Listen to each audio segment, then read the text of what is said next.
listening to Your Secret is Safe with Me, non-judgmental talk about infidelity with Dr. Marie Murphy. If you're looking for new perspectives on complicated relationship issues, you've come to the right place. Days go by, they're crawling by. Hello, everyone. I'm Dr. Marie Murphy. I'm a relationship coach, and I specialize in helping people who are cheating on their partners or having an affair or engaging in something that they think counts as infidelity to deal with their feelings, clarify what they want, and make decisions about what they're going to do. I offer shame-free, blame-free, non-judgmental relationship coaching. And you can talk to me about the things that seem too messy or weird or stigmatized to share with your best friend or your spouse or even your therapist. So if you need some help with an infidelity situation, schedule an introductory coaching session with me through my website, mariemurphyphd.com. I can't wait to speak with you. All right. Today, we are going to talk about re-engaging in a relationship or reorienting yourself to your partner and your relationship with your partner after a period of disengagement or disconnection. Now, since I work primarily with people who are cheating on their partners or engaging in some form of infidelity or have been cheating on their partners or having an affair or whatever, this situation comes up for my clients most often, either when they're having an affair or after they've had an affair, and they're trying to figure out whether or not they want to stay married to their spouse or stay in their relationship with their primary partner. So a pretty common scenario looks like this. My client has been married or in a committed relationship for years, maybe even decades. And the relationship was okay, but probably not great for a long time. And then they had an affair or they started cheating. And in a sense, the infidelity solved the client's problem of their dissatisfaction with their marriage or dissatisfaction with their primary relationship, because they got to enjoy all of the benefits of the stability of their primary relationship and not have to deal with ending that relationship. But they also got, to experience the excitement and the great sex and a new connection with someone outside of their marriage or outside of their primary relationship. And that might have worked for a while until they reached the point where they decided they wanted to make a decision about whether or not to stay in their marriage. Or maybe the affair ended for some other reason, and now they're just trying to get their ducks in a row. And they want to, figure out what's what with their primary relationship. And sometimes people decide that in order to make a decision about their primary relationship or their marriage, they want to reinvest in the relationship and see if the relationship ends up being salvageable, or if it is indeed time for them to leave the relationship. And of course, that isn't the only scenario in which people are interested in trying to re-engage in their marriage or their primary relationship. And here's another example. Sometimes I work with people who have not been cheating on their partner, but have been dissatisfied in their relationship for some time. And they want to see what happens in the relationship if they shift the way they are participating in it. They want to see if they would be more satisfied in the relationship if they change the way they engage in the relationship. And, that's, just one other example too, but let me mention one more important example. Sometimes I work with folks who are pretty sure that they want to end their relationship. Maybe they've been having an affair, maybe not. Maybe infidelity has everything to do with the situation. Maybe it has nothing to do with the situation. But the key point is that the person wants to be able to leave their marriage or leave their committed relationship without being angry with their partner. They don't want to leave the relationship from a place of resentment or frustration or angst or victim mentality or whatever. So their goal isn't to re-engage in the relationship for the sake of giving it one last shot or trying to make it better, but they do want to be able to at least be at peace with their partner. They want to be able to leave the relationship from a place of feeling respectful of their partner, or at least feeling more neutral towards their partner. And in general, I think it is an excellent idea to at least try and reorient yourself to your partner and your relationship before you decide to leave it or take steps to end it. Leaving a relationship from the standpoint of caring about your partner, but not wanting to be romantically partnered with them is very different from leaving a relationship from the standpoint of being angry with your partner or disliking them intensely or feeling wronged by them or any number of other things along those lines. Leaving a relationship from a standpoint of neutrality or something approaching neutrality is very different from leaving a relationship from a place of intense negative emotion and intensely negative beliefs about your partner or the relationship. And at the most basic level, the reason for this is that the experience just feels different. Ending a relationship may not be a fun or a pleasant experience, but it doesn't have to be awful. It doesn't have to be terrible. To that end, I would suggest that in most cases, it's worth doing whatever you can to make the end of a relationship less bad.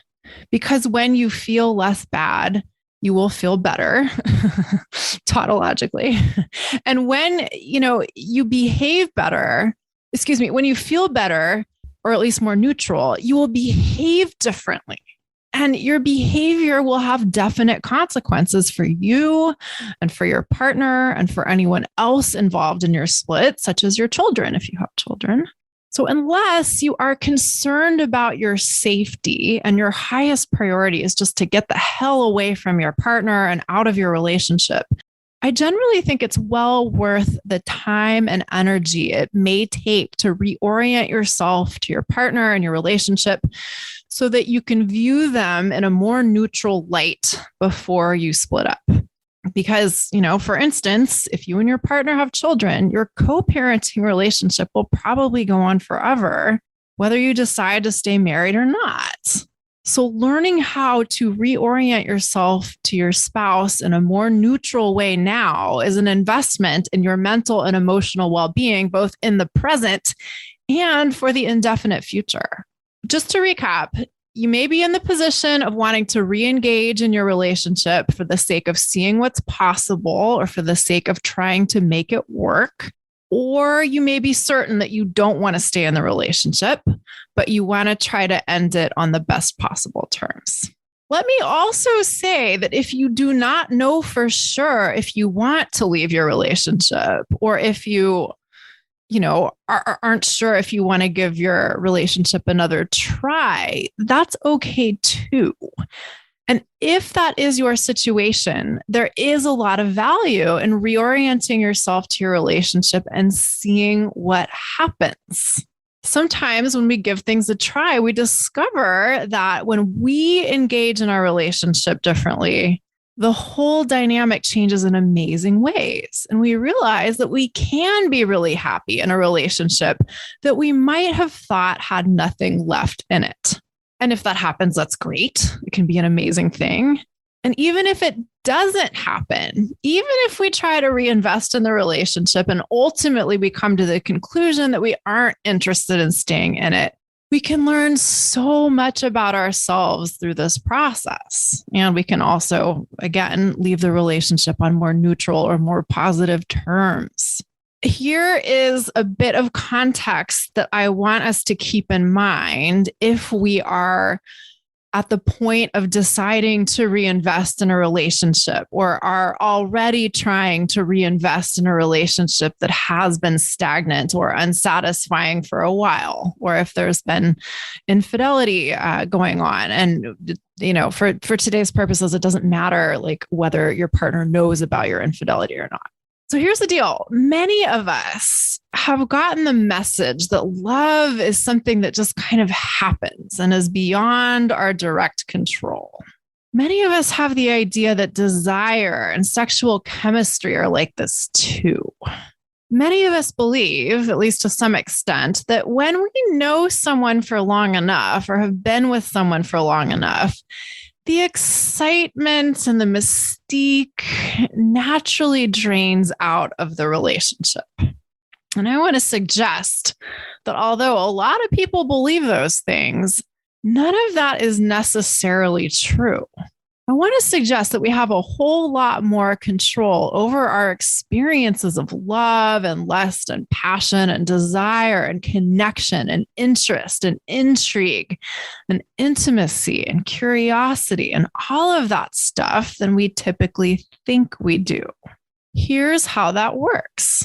Our feelings are created through our thinking. In other words, feelings like love and lust and excitement and desire are created through what we are thinking about. We tend to think that external circumstances, such as other people, are what make us feel whatever feelings we feel. But that's not quite how it works. Other people may indeed be the occasion of our feelings, but they are not the direct cause of them. What we think about other people will determine how we feel about them. So if we think that person's really hot, we may feel attracted to them. If we think, wow, that person is really interesting, or I am so intrigued by what that person has to say, we may desire to talk to them and listen to them. If we think that person is really wonderful and caring, we may feel love for them, and so on.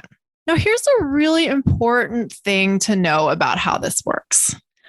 Thoughts like these and the feelings they generate may arise pretty unintentionally. They may come up without any effort on our part. Thoughts like, oh, that person is really attractive, may seemingly arise out of nowhere. Many of us have not deliberately assembled our sexual or romantic preferences, for example.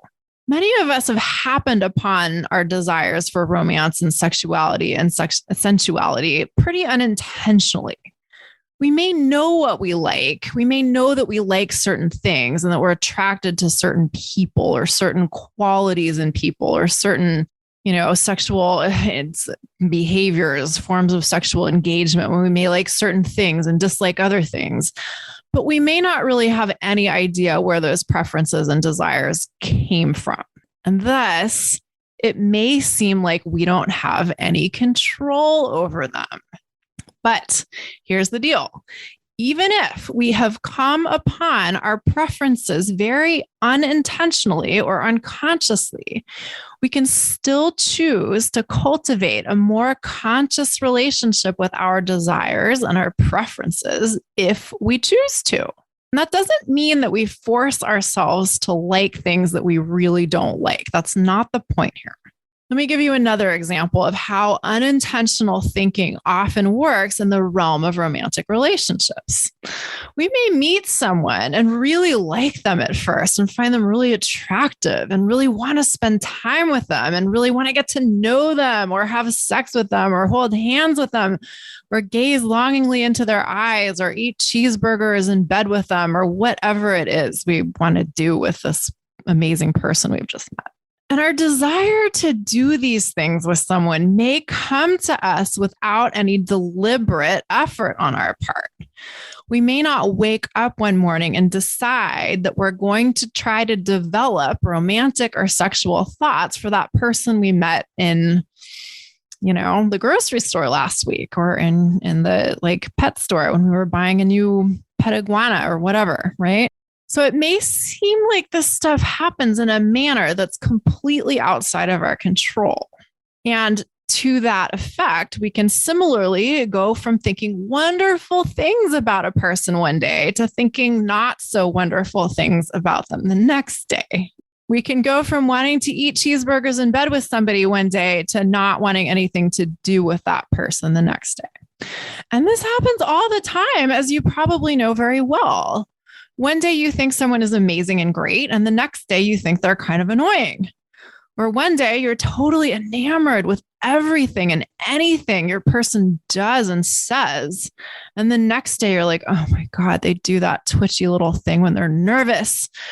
And they talk about all of the pets they had when they were a child all the time, or they won't shut up about, I don't know, Barbie dolls or something. And this may happen. This shift in how we perceive someone may happen without us trying to think differently about this person and without us even realizing what the heck is going on. And it's really important to point out that the person you're thinking about probably hasn't changed all that much. What has changed is what you are thinking about them. And that leads to changes in how you feel about them. And yes, this may have happened completely unintentionally. And that's exactly what we want to be aware of here. Humans, like you and me, have thoughts whizzing through our minds all day, every day. And most of us are not very aware of what most of them are or where they come from.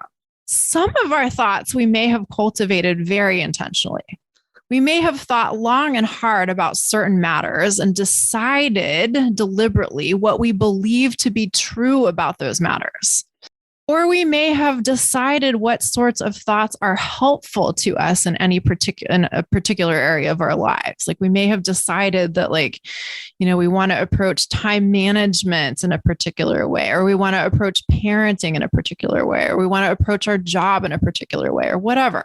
If we've played professional sports, maybe we've really gotten into our mindset about success and achievement and endurance or any of those kinds of things.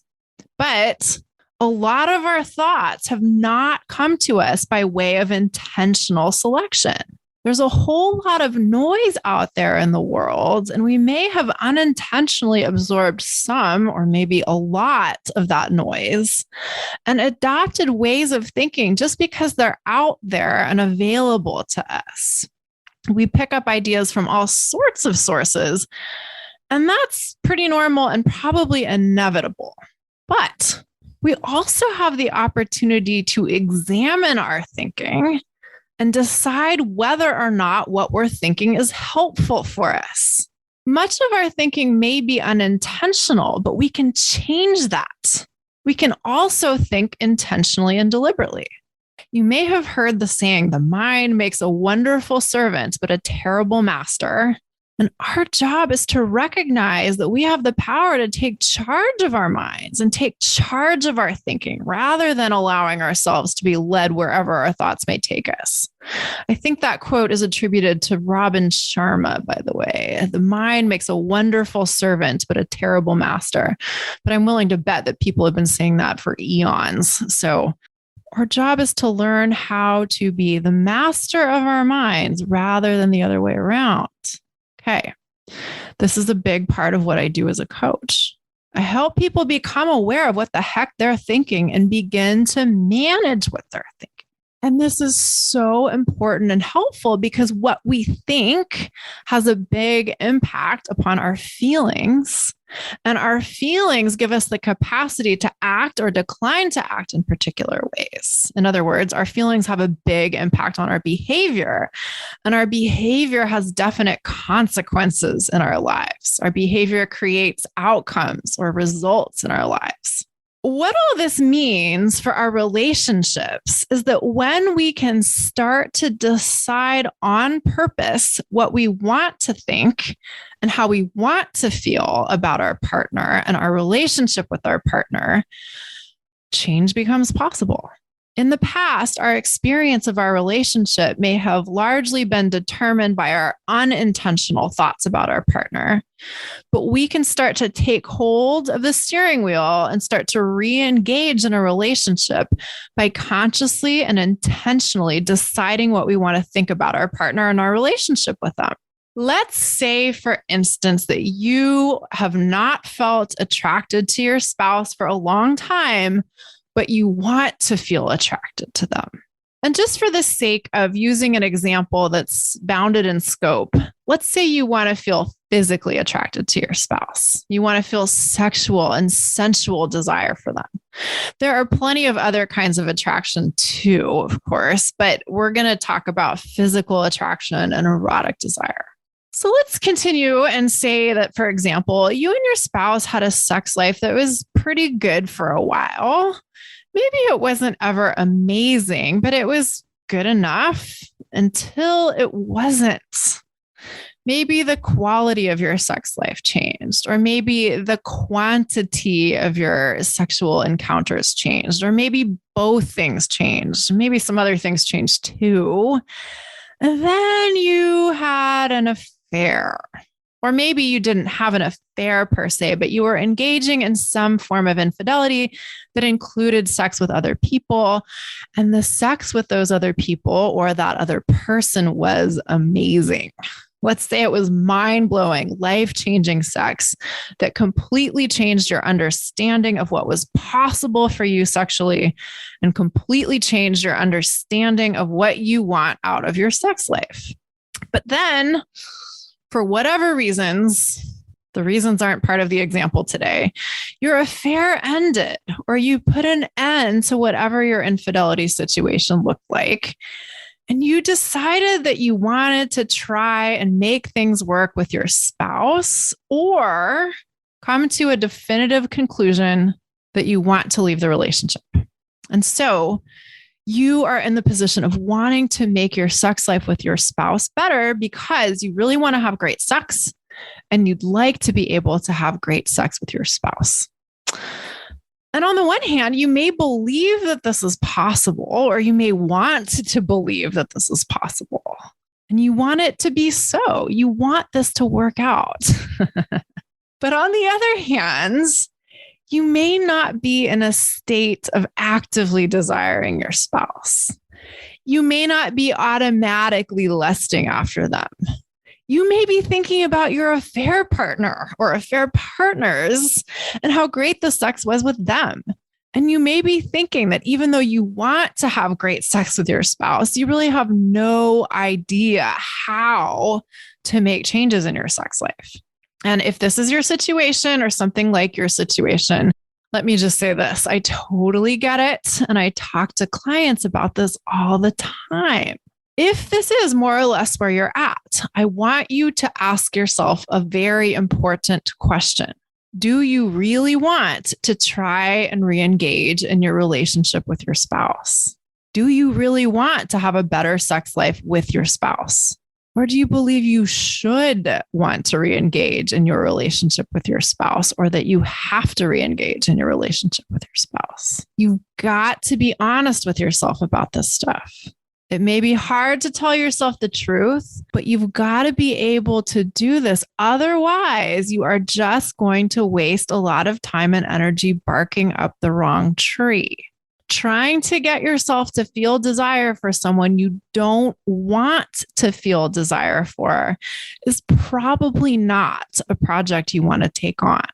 It might be, it could be, but in a lot of cases, it really isn't.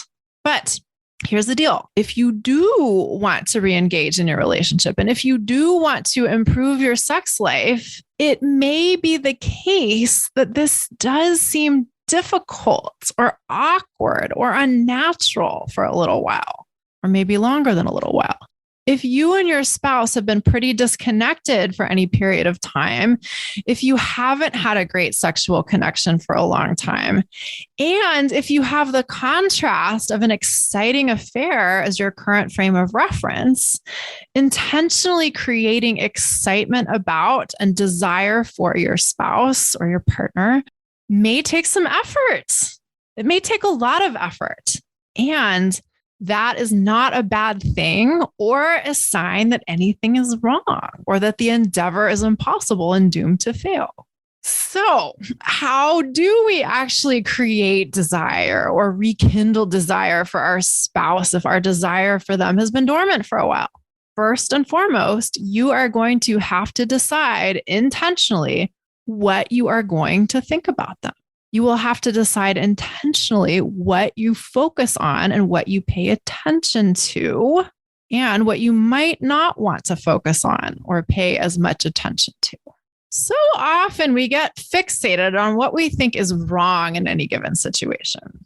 So, if you're trying to reconnect sexually with your spouse, you may think things like, well, I would be attracted to my spouse, or I would be more attracted to my spouse, but they don't seem to be attracted to me, or they never demonstrate any attraction to me.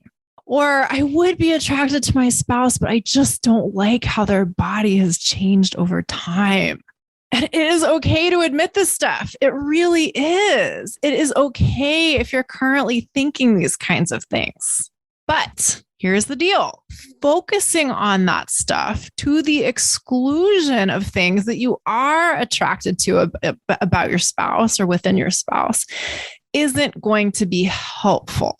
So yes, it may be true that, you're not 25 anymore, and neither is your partner, and your bodies look a little different, and you're not super excited about the physical changes you see in them. But guess what? There may be things that you can find attractive within them anyway. So let's get started. What do you find attractive about your spouse? Even if their body has changed, what parts of their body do you still enjoy? Where do you like to touch them? Where do you like to look at them? Where do you like to smell them or taste them? What are some of the things that they do that you enjoy or that feel good to you? And this can be anything you find attractive or arousing. It might be the way they kiss you or touch you, or some aspect of their sexual capacities or technique. But it might just be the way they look at you when you say something funny. It might be the way they look at you when they're kind of annoyed with you. That can be attractive too. It might be something that they do very intentionally, or something that they do that's just a habit or a mannerism or some little quality of how they express themselves. You can think about big things or little things, but I want you to look for as many answers as you can. What do you find attractive about your spouse or your partner? Now, if you're asking yourself these questions right now, and you're coming up with a lot of answers, that's great. Go forth and pay more attention to these things you like and are attracted to within your spouse or your partner. Focus on them, think about them, feel the feelings that come up when you think about these things. Tell your person how much you like these things about them. Tell them how much you enjoy these things that you do. Go and relish all of this stuff. But if you're seriously considering these questions, if you're seriously trying to think about what you are attracted to within your spouse or your partner, and you aren't coming up with a lot of answers, you have a couple of options. You might want to think harder. You may need to actively look for things you are attracted to in your spouse with a broader lens. You may need to dig a little deeper. Sometimes we give something a half-assed effort and not much happens. Sometimes we try to do something once and not much happens. But if we dedicate ourselves to a pursuit and try again and again, sometimes very different things happen. And if you've been out of the habit of thinking thoughts about your spouse that generate feelings of attraction towards them, it may take some work to change that habit. Because let's be honest, you may be at a point where you're really not super attracted to your spouse, or there are aspects of them that you think are unattractive. Or if you're coming out of an affair that was exciting and intoxicating and amazing, and your connection to your affair partner seemed effortless and organic and incredible, you may be constantly comparing your spouse to your experiences with your affair partner. And that may not add to your feelings of enthusiasm about your spouse. You may be like, oh my God, it was so great with that other person, and it's nothing like that at all with my spouse. And this is why it's really important to keep in mind that you do not have to try and re-engage in your relationship with your spouse. It is not incumbent upon you to rekindle your desire for them. You get to choose whether you try to do this or not. So ask yourself this: Why do you want to put in the effort to rekindle desire for your spouse or otherwise reinvest in the relationship? Having a really clear reason that you like why you want to put the effort in to reinvest in your relationship is really important. If you don't have a clear reason why, it can be very difficult to motivate yourself to creatively develop thoughts about your spouse that will lead to feelings of desire. The effort it takes to think differently about your spouse may not seem worth it to you. So get clear on why you want to re-engage with your spouse. And if you really can't get clear on why you want to do this, it might be time to honor the possibility that you really don't want to do this. And it might be time to allow yourself to make that choice. Or it could be the case that you simply need help solidifying your why or your reason why you want to re-engage with your spouse. You might have good reasons. You might just be having a hard time articulating them to yourself in a clear and compelling way. But assuming you do have a good reason to try and re-engage in your marriage and rekindle your desire for your partner, stick with this task of looking for things you find attractive about them. You may need to make this your number one priority for a while.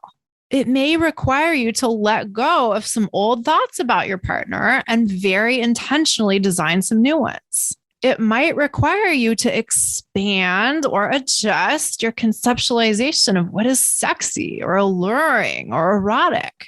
It may require you to be present with your partner and curious about your partner in a way you haven't been for a long time. It might even be the case that you need to be present with your partner and curious about them in a way you never have been before. One of the reasons why affairs or relationships that involve some elements of infidelity can be so exciting and so intense is because you're so focused on exactly what's happening when it's happening. You're so present in the experience. And that focus alone is part of what makes the experience so great. Another part of it is that you're thinking thoughts about your affair partner that generate really good feelings. And this may not be happening at a level you're aware of. It may be happening very automatically and very unconsciously, but it is happening. It's your thinking that creates your feelings. And that combination of being really present and really focused with someone and thinking thoughts about them that make you feel good creates an amazing experience. And here's the thing, you can create that kind of experience on purpose if you want to. Yes, it may take some effort to create this kind of experience with your spouse if you've gotten into kind of like an old shoe type relationship with them. Yes, it may be a totally different thing than how it happened with your affair partner. You and your affair partner may have snuck off to hotel rooms in the middle of the day, and maybe you and your spouse have to schedule sex and walk past piles of unopened mail or unfolded laundry or dirty dishes to get to the bedroom or wherever you go to have sex. And that may seem way more encumbered than the kind of experience you had with your affair partner. But even though it may seem harder, it is still possible for you to choose to be present with your spouse, choose to focus on what you desire about them, and choose to be interested in being sexual with them. Here's the thing. I want to emphasize that even if you are totally committed to re-engaging in your relationship and you want to have great sex with your spouse and you're focused on the things you desire about them and the reasons why you're attracted to them, and you've successfully walked past all the piles of laundry and unopened mail to have a sexual experience with your spouse, and you've put aside time in your busy schedules, it is still possible that the sex will not be as amazing as you want it to be right away. It may take some time and effort to cultivate the kind of sexual experience you want to have. It may not happen instantly. This is true of new sexual relationships too, by the way, but I won't take us off on that tangent right now. If you want to have great sex with your spouse, you need to be willing to have okay sex with your spouse. You need to be willing to invest in the effort to make it better. And that may mean experiencing some unamazing sex in the process. As you do this, it may be really helpful to hold a vision of what is possible for your sex life front and center in your imagination. If you believe it's possible for you and your spouse to have amazing sex, you're a lot more likely to get that than if you don't believe it's possible for you and your spouse to have amazing sex. If you actively anticipate having great sex with them, you're a lot more likely to create that experience than you are if you're anticipating not so great sex. I might as well do something else sex. Like I'd rather sit on the couch and watch a TV show that I don't like, right? If that's the way you're thinking about sex with your spouse, it's going to be really hard to make your sex life better. Now, you may have all kinds of beliefs about what is possible for your sex life with your partner or your spouse based on whatever happened or didn't happen in the past. You may be like, oh my God, it was bad then. How could it be better now? Here's the deal. If you want to have a future sex life that is different from your old sex life, you can't continue to use the past as your reference points. You have to be willing to believe that new things are possible, or at least that new things might be possible. And when you choose to believe this, you can begin to look for evidence that this is true instead of looking for evidence that whatever happened in the past is the only indication of what's possible in the future. And thus, when you do this, when you look for evidence that your new beliefs are true, you will strengthen those beliefs. And you'll change your feelings and your behavior will change and you'll get different results and you'll develop a totally new sense of what's possible. And this can be amazing. This is amazing. Now, okay, I know some of you are listening to me talk and thinking like, okay, but none of this matters if my spouse isn't interested in having sex with me or isn't interested in having a better sex life. And you're right, of course. If someone does not want to have sex with you, then the game is over. I am not suggesting here that it is a good idea to try and convince someone that they want to have sex with you. Not at all. But what I am saying is that oftentimes a sexual disconnect within a couple can be addressed by one person doing things differently. If you want a different sex life with your partner, assuming that they're willing, you can lead the way in making changes. You don't have to wait for your partner to change first. Your willingness to change and your leadership can shift the entire dynamic. It is one thing to hear me talk about all this stuff on the podcast, and it's another thing to put these concepts and practices to use in your life and in your relationships.